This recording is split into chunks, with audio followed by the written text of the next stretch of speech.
Welcome back. Gaza میں 7 اکتوبر سے جاری اسرائیلی بمباری کے بعد 4 روزہ عارضی جنگ بندی عمل میں آ چکی ہے۔ فلسطینی خاندانوں کی واپسی کا سلسلہ جاری ہے۔ عارضی جنگ بندی کے آغاز کے بعد مصر سے براستہ رفح کراسنگ 8 ٹینکر جنوبی غزہ میں داخل ہو گئے اور یہ ٹینکرز اقوام متحدہ کی امدادی تنظیموں کو منتقل بھی کر دیے گئے ہیں۔ عرب میڈیا کے مطابق آج کم از کم 200 امدادی ٹرک غزہ میں داخل ہونے کی توقع ہے۔ گزشتہ روز عارضی جنگ بندی کے بعد پہلے روز حماس نے 13 اسرائیلیوں سمیت 24 ارغمالیوں کو اور اسرائیل نے 39 فلسطینی بچوں اور خواتین کو رہا کیا تھا۔ عارضی جنگ بندی کے دوسرے روز آج معاہدے کے تحت اسرائیل سے 42 فلسطینی جو ہے وہ رہا ہوں گے۔ الجزیرہ کی رپورٹ کے مطابق اسرائیل کی جانب سے پیمفلٹس کے ذریعے فلسطینی شہریوں کو شمالی غزہ میں نہ جانے کی وارننگ دی جا رہی ہے۔ ان پیمفلٹس میں لکھا گیا ہے کہ غزہ میں جنگ ابھی ختم نہیں ہوئی۔ شمالی غزہ ایک جنگی علاقہ ہے جہاں شہریوں کو جانے سے گریز کرنا چاہیے۔ اسرائیلی جارحیت میں شہداء کی مجموعی تعداد 14,854 ہو گئی ہے۔ امریکہ کے صدر جو بائیڈن کا یہ کہنا ہے کہ امریکہ کی کوششوں سے غزہ میں جنگ بندی ممکن ہوئی ہے۔ غزہ میں عارضی جنگ بندی میں توسیع کے امکانات پر بات کرتے ہوئے امریکی صدر نے کہا کہ وقت آ گیا ہے کہ اسرائیل اور فلسطین کے 2 ریاستی حل پر کام کیا جائے۔ اب یہ جو عارضی جنگ بندی ہے یہ دیرپا اور مستقل بنیادوں پر ممکن ہو سکے گی یا نہیں، اور سب سے بڑا سوال اس وقت یہ ہے کہ جو فلسطینی غزہ میں محصور تھے اور ابھی بھی ہیں ان تک انسانی امداد کس طرح سے پہنچائی جائے۔ غزہ میں صورتحال جو ہے وہ اس وقت وہاں پر سب سے زیادہ ضرورت کن چیزوں کی ہے۔ میرے ساتھ ڈاکٹر کاشف مصطفیٰ موجود ہیں، یہ غزہ میں جو ہے وہ خود بھی رہ چکے ہیں، وہاں پر کام کر چکے ہیں کے اعتبار سے ڈاکٹر ہیں۔ کاشف مصطفیٰ صاحب بہت شکریہ آپ کا۔ کاشف مصطفیٰ صاحب سب سے پہلے تو یہ فرمائے گا، آپ نے کچھ وقت وہاں پر گزارا ہے، ہم کچھ مناظر اور کچھ خبریں ہمیں غزہ سے ملتی رہی ہیں، میڈیا بھی دکھاتا رہا ہے، ابھی آپ کے خیال میں اس وقت سب سے زیادہ ضرورت انسانی بنیادوں پر اس قدر تباہی کے بعد غزہ کے شہریوں کو کس چیز کی ضرورت ہے؟ جی بہت شکریہ، آپ نے مجھے موقع دیا۔ جو کچھ ہم میڈیا میں آج کل دیکھ رہے ہیں اور جیسے آپ جانتے ہیں کہ بہت فلٹرڈ قسم کی انفارمیشن ہے جو ہم تک پہنچتی ہے، جو گراؤنڈ ریئلٹیز ہیں اس وقت غزہ کے اندر وہ اس سے کہیں زیادہ اندھوناک، افسوسناک اور قابل رحم ہے جو کہ ہمیں میڈیا میں دکھایا جاتا ہے۔ 14,000 کا فگر درست نہیں ہے، جو بچوں کی شہادت کا فگر ہے وہ درست نہیں ہے، یہ اس سے کہیں زیادہ ہے۔ یہ جو باربرزم جو ہوا ہے وہاں پر، میں مستقل وہاں پہ چونکہ میرے دوست ہیں، میرے کولیگز ہیں جن کے ساتھ میں نے کام کیا ہے، جن کے ساتھ میرا مستقل رابطہ رہا ہے۔ الشفا اسپتال میں میں کچھ عرصے کے لیے گیا تھا، کچھ سرجیکل پروسیجر جو میری فیلڈ سے ریلیٹڈ ہے وہ سکھانے کے لیے، تو کچھ گراؤنڈ ریالٹیز جو ہے ان سے میں واقف ہوں۔ اور اس کے علاوہ ایک اور چیز جس کے بارے میں شاید زیادہ لوگ نہ جانتے ہوں کہ جو دنیا کی ایک بہت بڑی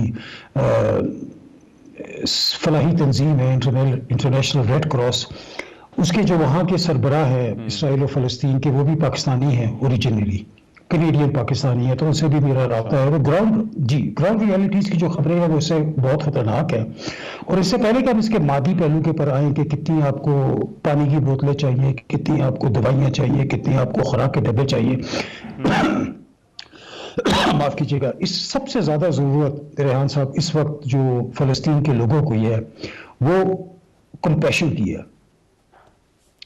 صرف دوائیاں بھیج دینے سے اور یہ تو ایک عارضی سا سولوشن ہو جائے گا، جو لوگ اس وقت زخمی پڑے ہوئے ہیں ان کا علاج ہو جائے گا اور جو بھوکے پیاسے ہیں ان کی مدد ہو جائے گی، لیکن یہ جو ایشو ہے یعنی کہ بٹوین پیلسٹینین اینڈ جوز، یہ کوئی ونس آف نہیں ہے، یہ ابھی نہیں ہوا، نہ یہ پہلا ہے یہ نہ آخری ہے، یہ آج سے 2 سال بعد یہی کہانی دوبارہ دہرائی جائے گی۔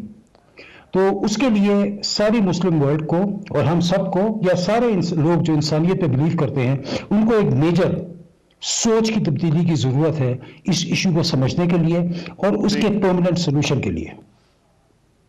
ٹھیک ہے، رائٹ۔ اچھا، اس میں ڈاکٹر صاحب یہ فرمائیے گا، وہاں پر میں آپ سے سمجھنا چاہوں گا کہ جو امدادی کارروائیاں کرنے والی تنظیمیں ہیں وہ کس طرح سے کام کرتی ہیں، اور ابھی کیا اطلاعات ہیں کہ اب جبکہ اقوام متحدہ کو کچھ کام کرنے کی، وہاں پر امداد پہنچانے کی اجازت ملی ہے، تو اس حوالے سے کیا اطلاعات ہیں؟ یہ کام کس طرح سے ہوگا اور یہ کیا ہو بھی پائے گا یا نہیں؟